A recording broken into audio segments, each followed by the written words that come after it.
Hello student, in this video we will continue Kingdom Animalia.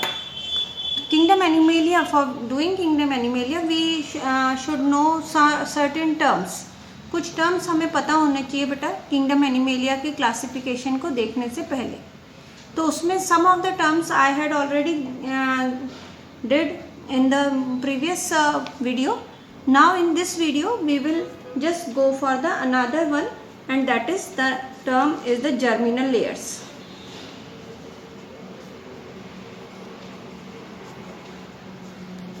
Now what do you mean by the germinal layers? Germinal layers का क्या meaning होता है, या जिसे हम कहते हैं germ layer. तो ड्यूरिंग एम्ब्रियोजेनेसिस का मीनिंग हुआ ड्यूरिंग एम्ब्रियो फॉर्मेशन, है ना. तो एम्ब्रियोजेनेसिस के दौरान what happens, there is a differentiation, means when the zygote divides to form the morula to gastrula. During that stage all the cells differentiated into 3 germinal layers. यानी जितनी भी embryogenesis के दौरान में सेल्स होती हैं वो डिफ्रेंशिएट होती हैं into 3 germinal layers. और ये 3 germinal layers होती हैं बेटा. First is the ectoderm, second is mesoderm, and third is the endoderm. Ectoderm, mesoderm or endoderm. Now what we have to do, ectoderm जरूरी नहीं है बेटा कि जितने भी ऑर्गेनिज्म है किंगडम एनिमेलिया में they have all the 3 germinal layers, है ना.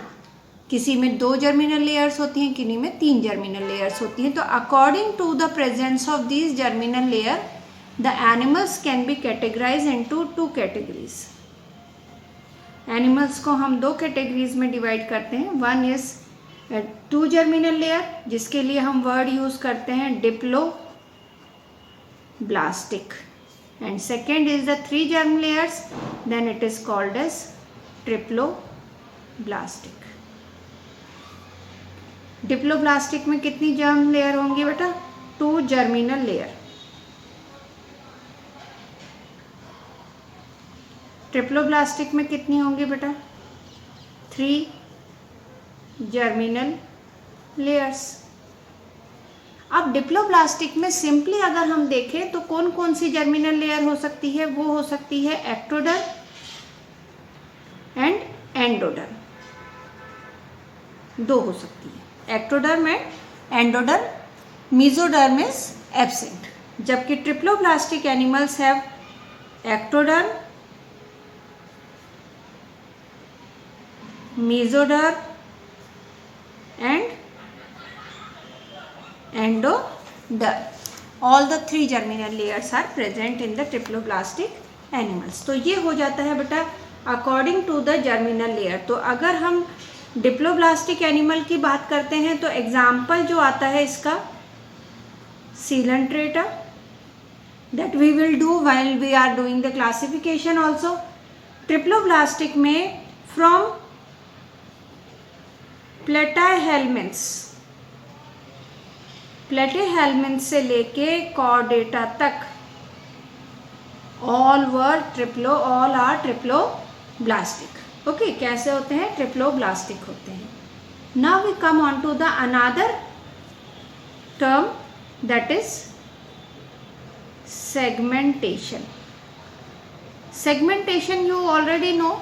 What do you mean by segmentation? Segmentation मतलब सेगमेंट्स मीन्स पार्ट्स. तो सिंपली हम ये कह सकते हैं the organisms have segmented body. If the organism have segmented body, so if the organism have segmented body, तो बेटा उसकी बॉडी में 2 तरह के सेगमेंटेशन हो सकते हैं. वो 2 तरह के कौन से हो सकते हैं बेटा? कि first segmentation can be internal, है ना, internal as well as external, यानी बाहर से भी सेगमेंटेड है और अंदर से भी सेगमेंटेड है। या फिर हम ये कह सकते हैं कि द सेगमेंटेशन कैन बी, केवल external segmentation is there,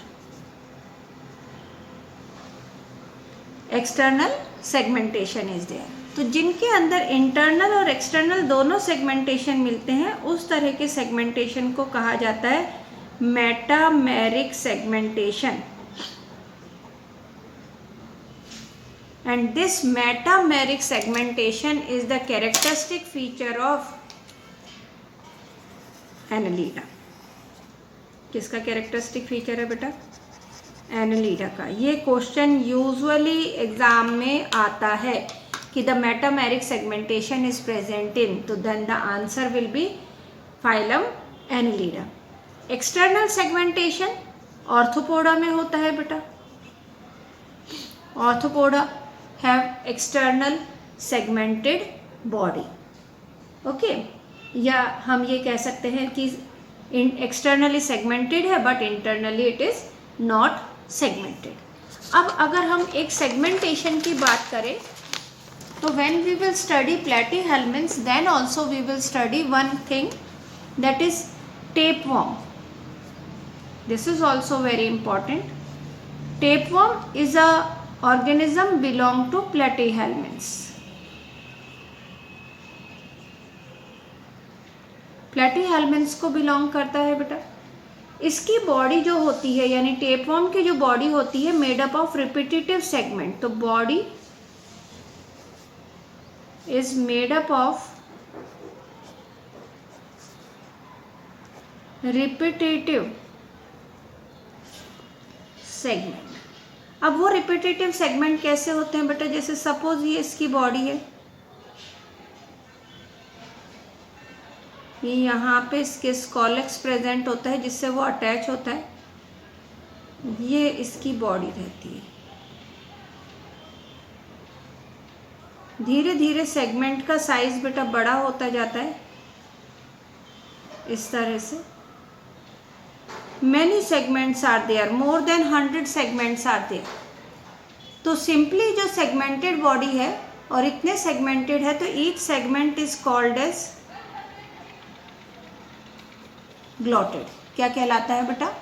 ग्लॉटेड। Okay, तो glottid is the segment present in the tapeworm. Each glottid, हर ग्लॉटेड में क्या प्रेजेंट होता है? तो each glottid consist only reproductive organ, केवल रिप्रोडक्टिव ऑर्गन प्रेजेंट होता है। और इस तरह का बॉडी सेगमेंटेड है लेकिन कोई पर्टिकुलर ऑर्गन नहीं है, तो ये सेगमेंटेशन कहलाता है स्यूडो सेगमेंटेशन। क्या कहलाता है बेटा? Pseudo segmentation. स्यूडो मीन्स होता है false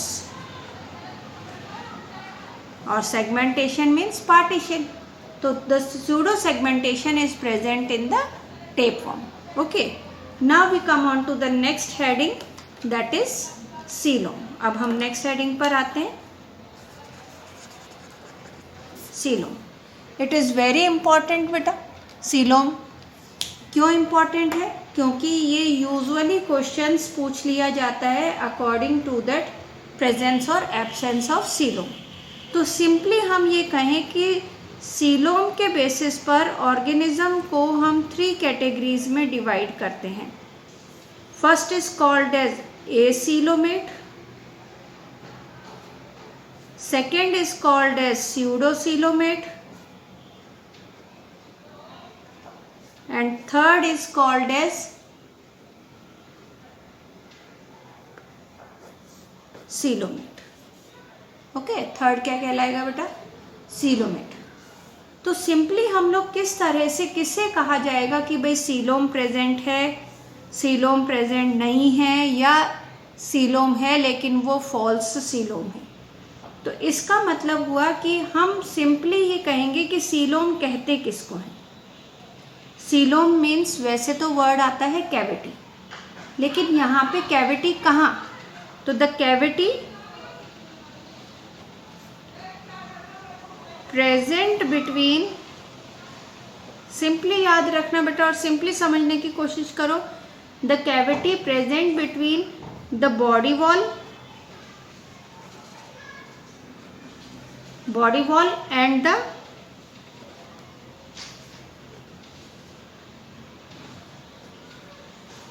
gut wall.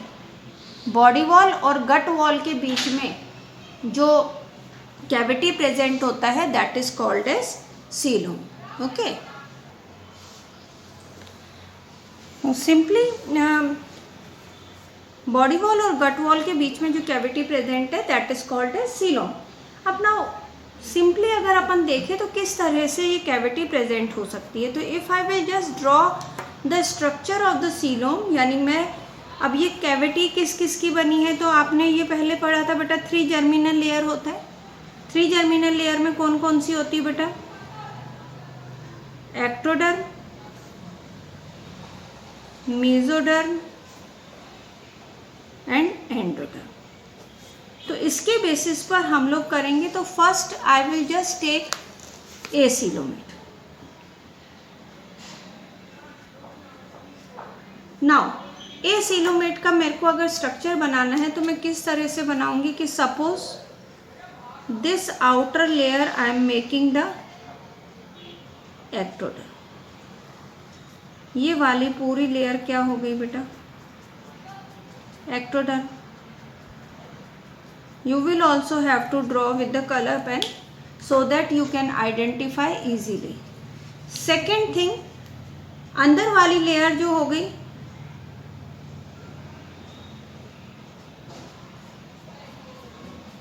that is endoderm. Now this internal is the lumen. Lumen word कहीं पे भी आता है उसका मीनिंग रहेगा बायोमिक कैविटी। तो outer one is the ectoderm and inner one is called as endoderm. तो as I told you diploblastic animals यानी those animals which are made up of 2 germinal layers, 2 germinal layer से बने हैं, यानी ectoderm और endoderm से बने हैं बेटा। तो ये जो एक्टोडर्म और एंडोडर्म से बने हैं, तो ये बीच की जो ल्यूमन है, कैविटी है, ये इनकी होगी बेटा गट। गट का मतलब होगा एलिमेंट्री कैनाल, जहाँ से फूड इन होता है, digestion takes place.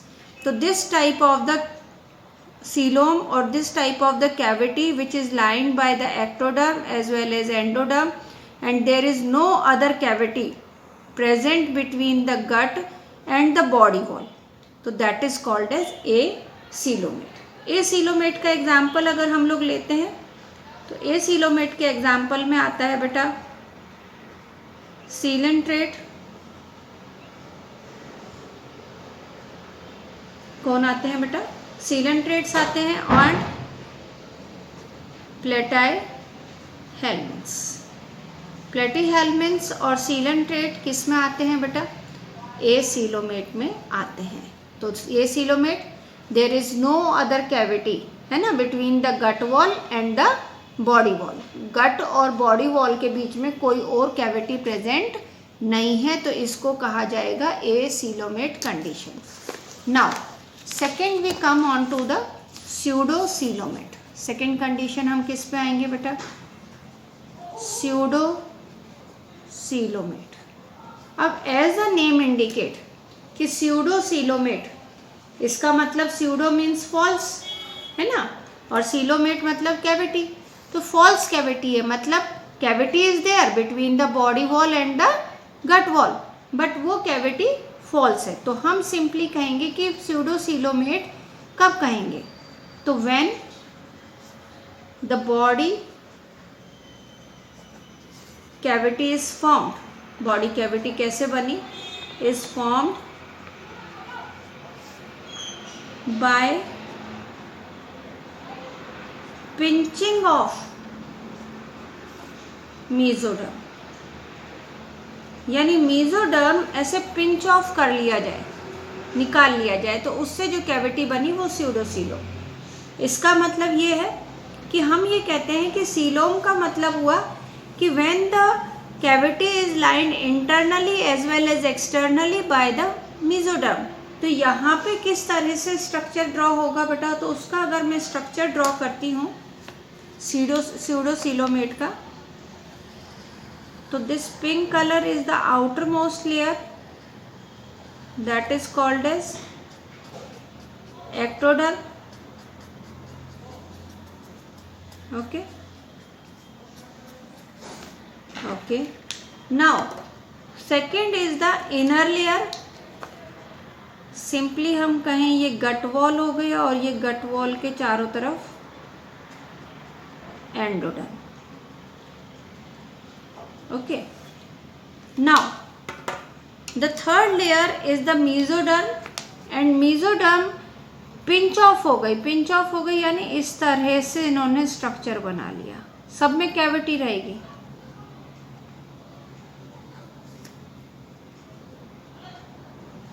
like this। तो सिंपली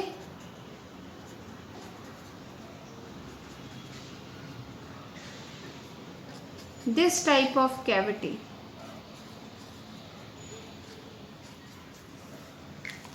तो हम इसको लेबलिंग करें तो बेटा this is ectoderm, this is endoderm, and these are the mesoderm, और ये इनके अंदर सीलोम है ना, कैविटी, और ये हो गया बेटा गट। तो अब यहाँ पे सिंपली हम ये कहें कि गट वॉल और बॉडी वॉल, ये बॉडी वॉल हो गया, ये गट वॉल हो गई, उनके बीच में कैविटी तो प्रेजेंट है बेटा, कैविटी तो प्रेजेंट है, but this cavity is not lined by mesoderm. ये कैविटी मेसोडर्म से लाइंड नहीं है, है ना, internally as well as externally. तो that's why it is called as कि cavity is there but it is a false cavity. तो simply हम कह दें कि if the body cavity is not lined by mesoderm, जब बॉडी कैविटी मेसोडर्म से line नहीं होती, उसकी बजाय instead the mesoderm is scattered मतलब टुकड़े थोड़े थोड़े सब जगह स्कैटर्ड है, फैले हुए हैं, है ना, स्कैटर्ड इन पाउचेस, ये पाउच के फॉर्म में स्कैटर्ड है, scattered in as scattered pouches. तो that is called as pseudocoelomate. इसका एग्जाम्पल अगर हम देखें तो एग्जाम्पल में आता है बेटा एस्केलमेंथिस, एस्केलमेंथिस जिनको हम लोग राउंड वर्म्स भी कहते हैं जनरल वर्ड्स में। तो Aschelminthes is belongs to the pseudocoelomate, है ना। क्या कहलाती हैं बेटा, राउंड वर्म कहलाती हैं। नाउ नेक्स्ट कैटेगरी आती है दैट इज सीलोमेट। अब सिंपली अगर अपन सीलोमेट देखते हैं तो सीलोमेट मतलब कि द सीलोम इज प्रेजेंट। अब first I just draw it, then you can understand कि what is the type of the cavity which is called as coelom. तो suppose this is the outermost layer,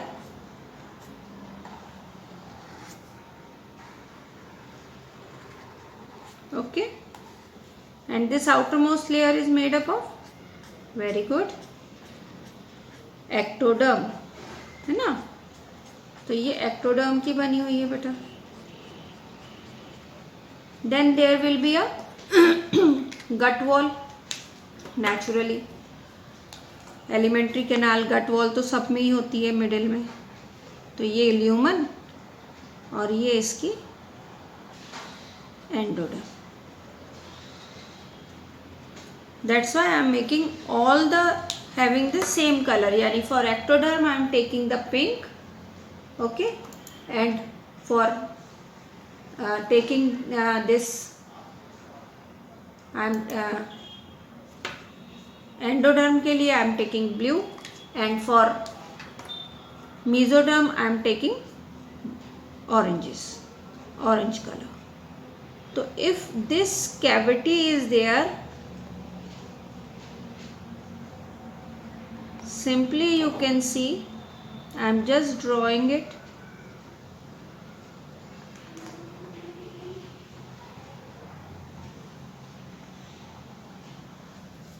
Now, okay, so simply the cavity which is formed,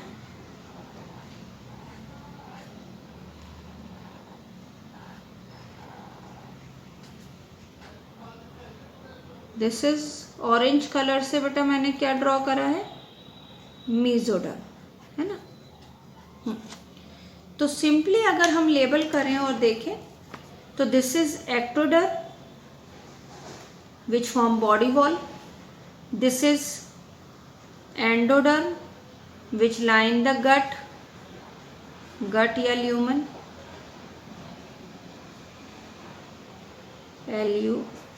LUMEN, lumen, and this हमने क्या कहा, body cavity line between body wall and the gut wall और body wall के बीच की जो कैविटी होती है that is called as coelom. तो this is coelom and coelom is lined internally as well as externally by the mesoderm. किससे लाइंड है बेटा, मेसोडर्म से लाइन है. तो इस तरह की सिचुएशन में क्या कहलाएगा, ये कहलाएंगी सीलोमेट कंडीशन, है ना. तो सीलोमेट में हम सिंपली क्या लिख सकते हैं, द एनिमल जिसमें क्या है बेटा, विच हैव ट्रू सीलोम, जिसके पास क्या है, ट्रू सीलोम है. ट्रू सीलोम मतलब that is the body cavity is line मतलब कवर्ड, लाइंड बाय मेसोडर्म. किससे लाइंड है बेटा, मेसोडर्म से लाइंड है इंटरनली as well as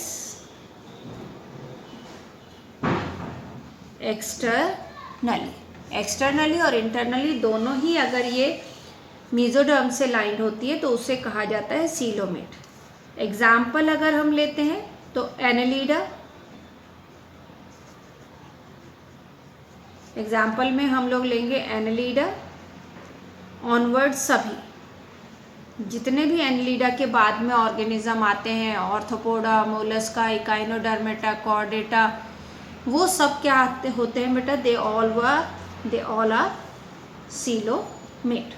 तो this is about the next topic that is called a coelomate. Now if we talk about the coelom in the Arthropoda, तो Arthropoda are having a very typical coelom and that is called as hemocoelom.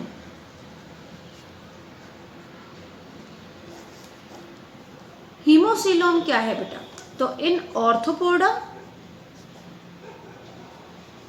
And Mollusca, दो में बेटा, arthropoda and Mollusca they have a coelomic cavity. क्या present होती है, coelomic cavity present होती है, sorry, that is filled by blood. जो किससे फिल्ड रहती है बेटा, ब्लड से फिल्ड रहती है. तो जब ब्लड से फिल्ड रहती है that's why it is called as haemocoelom. Okay, क्या कहलाती है ये, हीमोसीलोम. नेक्स्ट आता है बेटा दैट इज नोटोकॉर्ड. नोटोकॉर्ड क्या है, तो notochord is a rod like structure. एक रॉड की तरह स्ट्रक्चर होता है बेटा, it is a rod like structure. और किस तरह का ओरिजिन है, which is mesodermal in origin. Mesodermal in origin का मीनिंग क्या हुआ बेटा? यानी ये नोटोकॉर्ड किससे बनेगा, कौन सी जर्मिनल लेयर से बना है? मीजोडर्म से बना है, तो इसलिए हम इसको कह देते हैं मीजोडर्मल इन ओरिजिन। ओके, तो सिंपली मीजोडर्मल इन ओरिजिन है। प्रेजेंट किधर है ना? तो present on the dorsal side of the body, body के डोर्सल साइड, यानी जो हमारी बैक साइड होती है वहाँ। लेटर ऑन कॉर्डेट्स के अंदर ये नोटोकॉर्ड रिप्लेस हो जाता है बेटा वर्टिब्रल कॉलम में। तो मोस्टली नोटोकॉर्ड जो होते हैं, notochord are present in the embryonic condition. कब प्रेजेंट होते हैं बेटा? एम्ब्रियोनिक कंडीशन, ठीक है। एडल्ट स्टेज में, in adult it is replaced by, किससे रिप्लेस हो जाएगा बेटा? वर्टिब्रल कॉलम, जिसको आप लोग बैकबोन भी कहते हो, तो वो वर्टिब्रल कॉलम होता है। तो अब नोटोकॉर्ड अगर प्रेजेंट है या एब्सेंट है, उसके बेसिस पर हम ऑर्गेनिजम्स को दो कैटेगरी में डिवाइड करते हैं। तो दो कैटेगरी में एनिमल्स डिवाइड हो सकते हैं। इफ नोटोकॉर्ड एब्सेंट और the notochord present. If the notochord absent, then those organisms are called as non-chordates, and if the notochord is present, then it is called as chordate, है ना बेटा? तो अब chordate के अंदर सिंपली हम ये कह सकते हैं कि they have notochord। अब आप कहोगे कि मैम हम तो chordate हैं, है ना, और हमारे अंदर तो नोटोकॉर्ड नहीं है, हम तो क्या है? कॉर्डेट है, लेकिन फिर भी हमारे अंदर नोटोकॉर्ड नहीं है। तो सिंपली जो कॉर्डेट्स होते हैं, तो they have notochord in any stage या at any stage of life. अब जो एनी स्टेज ऑफ लाइफ की बात आती है, तो वो यूजुअली एम्ब्रियोनिक कंडीशन भी हो सकती है। तो नोटोकॉर्ड प्रेजेंट होने के बेसिस पर जो हम कॉर्डेट में लेते हैं, तो उसमें क्या क्या एग्जाम्पल आता है? यूरोकॉर्डेटा भी उसी में आते हैं बेटा, हेमिकॉर्डेट्स भी इसी में ही आते हैं। What are all these things that we will study during the classification, as well as cephalochordates भी उसी में ही आते हैं। और कॉर्डेट्स तो आते ही हैं बेटा, जिन्हें हम वर्टिब्रेट्स कहते हैं। नॉन कॉर्डेट, नॉन कॉर्डेट मतलब नोटोकॉर्ड इज कंप्लीटली एब्सेंट। तो इसमें जो एग्जाम्पल हम लेते हैं, पोरीफेरा टू इकाइनोडर्मेटा, यानी पोरीफेरा से लेके इकाइनोडर्मेटा तक सारे ऑर्गेनिजम्स के अंदर नोटोकॉर्ड इज कंप्लीटली एब्सेंट। इनके लाइफ में कभी भी नोटोकॉर्ड प्रेजेंट नहीं होते। ओके, तो this is about the various form, यानी जिसके अंदर हम ये कह सकते हैं कि कौन कौन से बेसिस पर हम क्लासिफिकेशन करते हैं। Now in the next video we will take certain terminology. Thank you.